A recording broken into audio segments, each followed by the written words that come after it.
After all the nerfs to Energy Shield in 3.0, is Low Life Righteous Fire still viable? Yes, yes it is. Alongside with Berserker, Righteous Fire, and Summon Raging Spirits, Necromancer, this is one of the top builds, if not the best build right now, in my opinion. I'm going to show you why. Dream Fragments Sapphire Ring is my favorite unique ring. We get a modest increase to our energy shield when the mana is converted. Cannot be chilled means map mods will not slow us down. Most importantly, cannot be frozen means we don't have to rely on a flask for this deadly ailment. And 70% cold resist. Rise of the Phoenix Mosaic Kite Shield. This gives us a modest amount of armor and energy shield.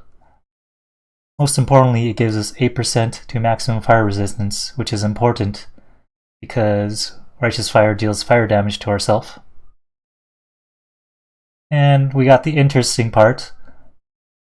When we are on low life, we get 25% fire resistance, 10% increased move speed, and cannot be ignited. Death's Door Crusader Boots, my favorite boots of all time. It gives us 20 to 40 strength, which helps us meet the requirements for our strength jewels. 15% to all elemental resistances, plus 1 to maximum endurance charges, which means when we use Enduring Cry, we will have 4 endurance charges. And most importantly, cannot be inflicted with bleeding. Do you know how many times I've died to bleeding? Because I panic or I don't have the flask up? Yeah. Eye of Chalula Onyx Amulet. This can be upgraded to Presence of Chalula. This is the most expensive piece of gear because it's a Breach League exclusive. This gives 60% chaos resistance, which is huge because chaos damage in 3.0 is nuts. Cannot be stunned. 20% of maximum life converted to energy shield, which equates to about a level 20 discipline, which is pretty huge. The Vertex Veil Mask. It is very, very hard to beat this helmet. It is plus 1 level socket of gems, 30% to chaos resistance, again, which is very important, and enemies cannot leech mana from you. Just ignore this. And finally, for shock, poison, and curse immunity, we are going to craft those onto our flask setup, which I will go into later. But Furiotic, what about enemies that life leech, and temporal chains, and bear traps? Dude, shut the heck up, hater. Okay, so how are we going to fit 7 auras into our build when most can typically only fit 2? Well, we're going to utilize our life pool by linking together Blood Magic and Enlighten. This means we can run 2 auras with our life. We're going to go with Vitality and Discipline because they benefit the most from the plus 1 level of the Socket Gems. Now, typically you would need a level 21 Blood Magic and a level 3 Enlighten, but we got plus 1, remember plus 1 level of the Socket Gems. For the chest piece setup, we're going with a 5 or 6 link Shabron's Wrappings. We're going to link Purity of Lightning, Purity of Ice, Blasphemy Flammability setup, and a level 4 Enlighten to reduce the mana reserve. Level 1 Clarity will benefit from our Guardian Ascendancy. And for our final aura setup, we are going to use an Unset Ring with a plus 3 to level Socketed Gems prefix, which will turn our Purity of Fire into a level 23, which will give us a lot more max fire resistance. Okay, so I'm going to quickly go over our Guardian Ascendancy points. First we get Time of Need, 25% reduced effect of curses, so that's Vulnerability, Enfeeble, Temporal Chains. Every 5 seconds, 30% of maximum life regenerated over 1 second. This is what makes us so defensive. Next we get Radiant Faith. Grants armor equal to 160% of your reserved life. Grants energy shield equal to 15% of your reserved mana. I'm going to activate my Discipline and Vitality aura so you see how much armor I get from the passive.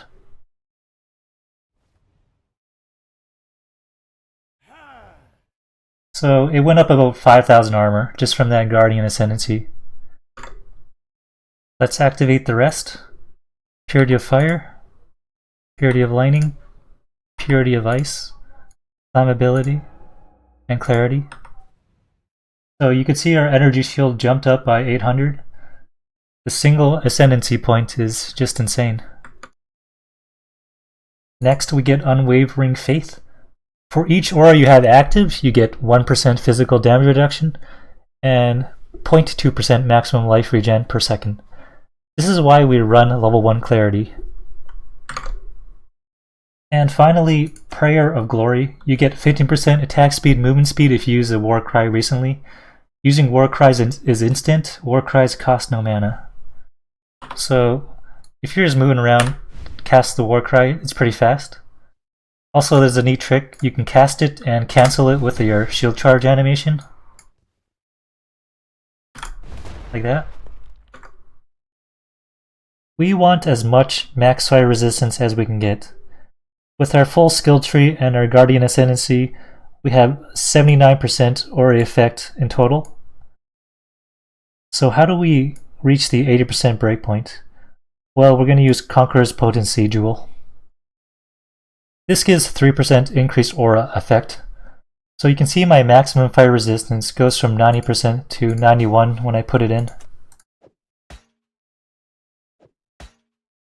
And we also need Conqueror's Efficiency for the 2% mana reserve. This is how we fit all our auras in. I'm going to quickly go over the rest of the gear. So for gloves, we're going to go with Sorcerer gloves, crafted with an Essence of Delirium. That gives the socketed gems deal 30% more damage over time. And luckily, we have a 3 to 7 cold damage to our attacks, so our shield charge will proc the Elemental Equilibrium. I just have a basic rare crystal belt. For weapons, I use Ephemeral Edge, corrupted with Culling Strike for bosses. And for mapping, I use Doriani's Catalyst. I lose about 1,000 energy shield, but I gain 25% increased damage total, so this is why I like using it. So that was a lot of blah blah blah. Now I'm actually going to run a map. I'm going to run a tier 11 shaped Spider Force map. It says -9 max player resistances. It has Beyond. It has plus 40% monster elemental resistances. So this is kind of sketchy for a Righteous Fire build, but I'm going to show you that I'm capable of doing it.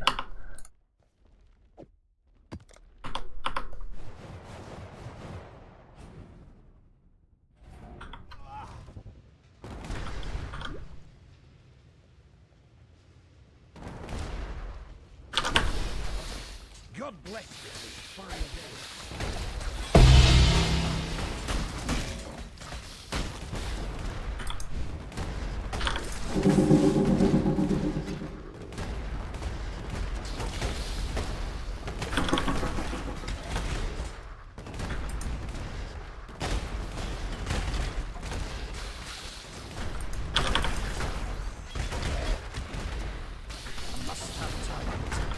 You just walk into things and they melt. That's why I love this build.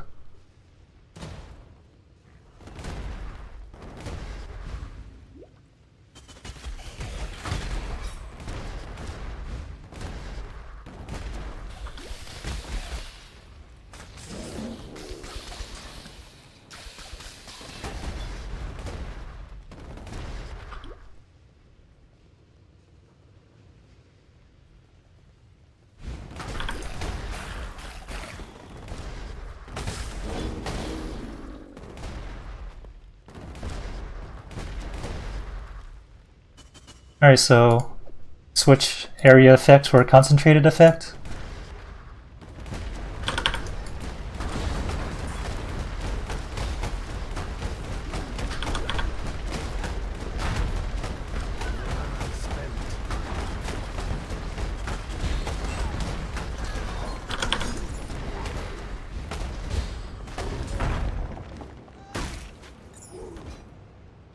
And yeah. So you are probably wondering why I'm running a measly tier 11 map when my build is so strong. Well, this is why. It drops the Doctor card, which is around 400 chaos. So yeah. So that run was actually kind of really wimpy, so I'm going to do something crazy and do a tier 15 twinned Abyss map. This is probably a bad idea, but let's go with it.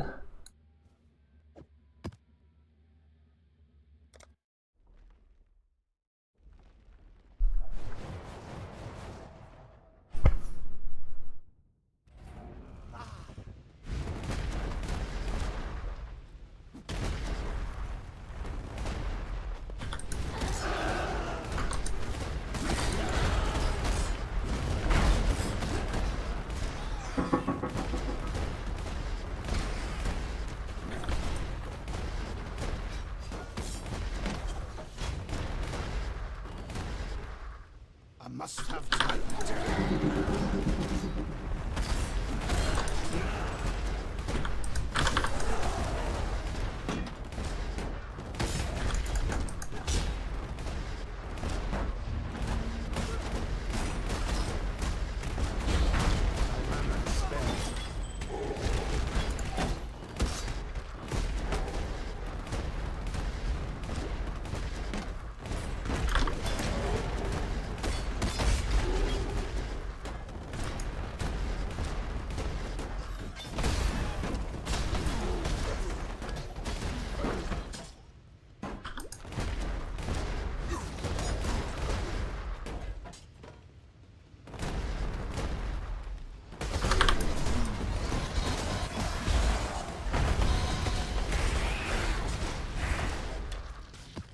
That's pretty cool.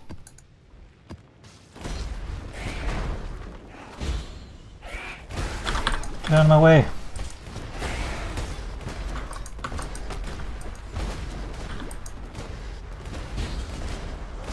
Wait, this layout is kind of weird.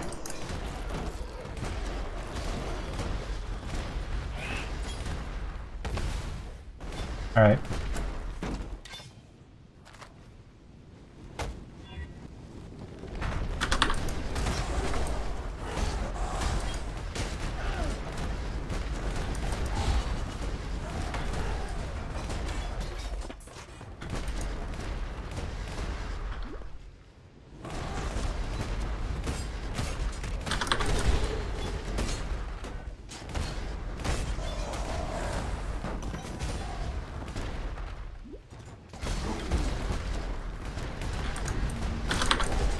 There's the other rogue exile.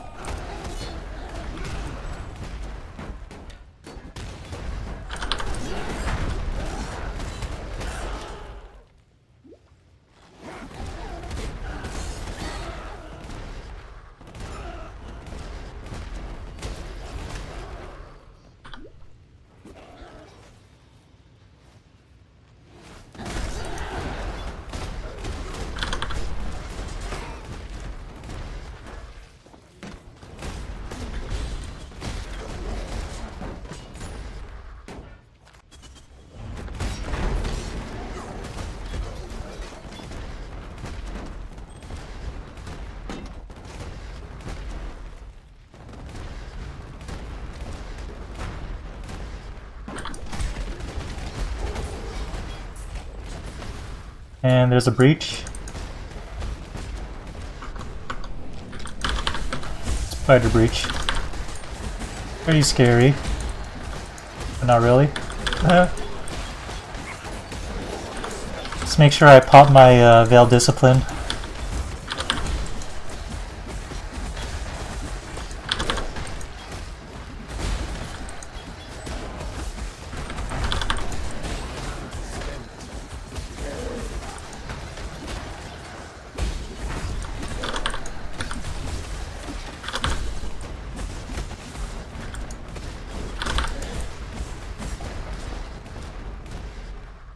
Yeah, I'm playing in windowed mode, so FPS is not the best.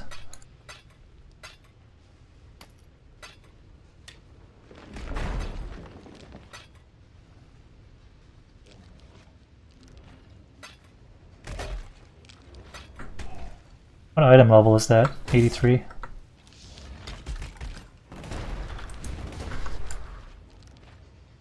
Alright.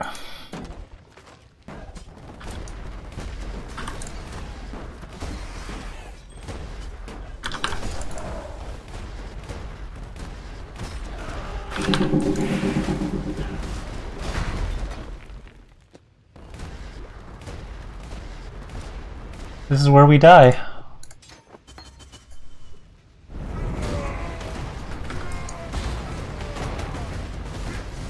Ow. Ow.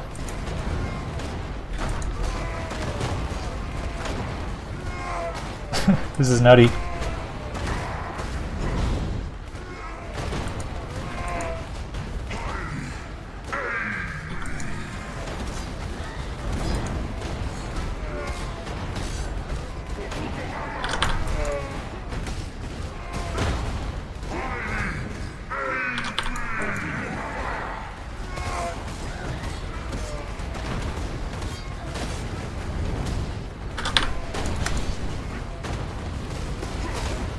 I really don't know if I can face tank, that's why I'm being cautious.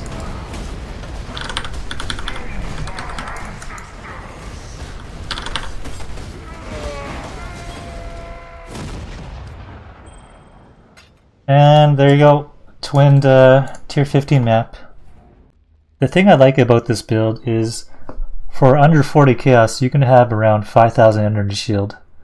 Or you can take it to the next level like I did, put the currency in, reach this amount of energy shield, have every single aura active. Yeah, it's amazing. So I'm probably going to release some Guardian kills, maybe Shaper.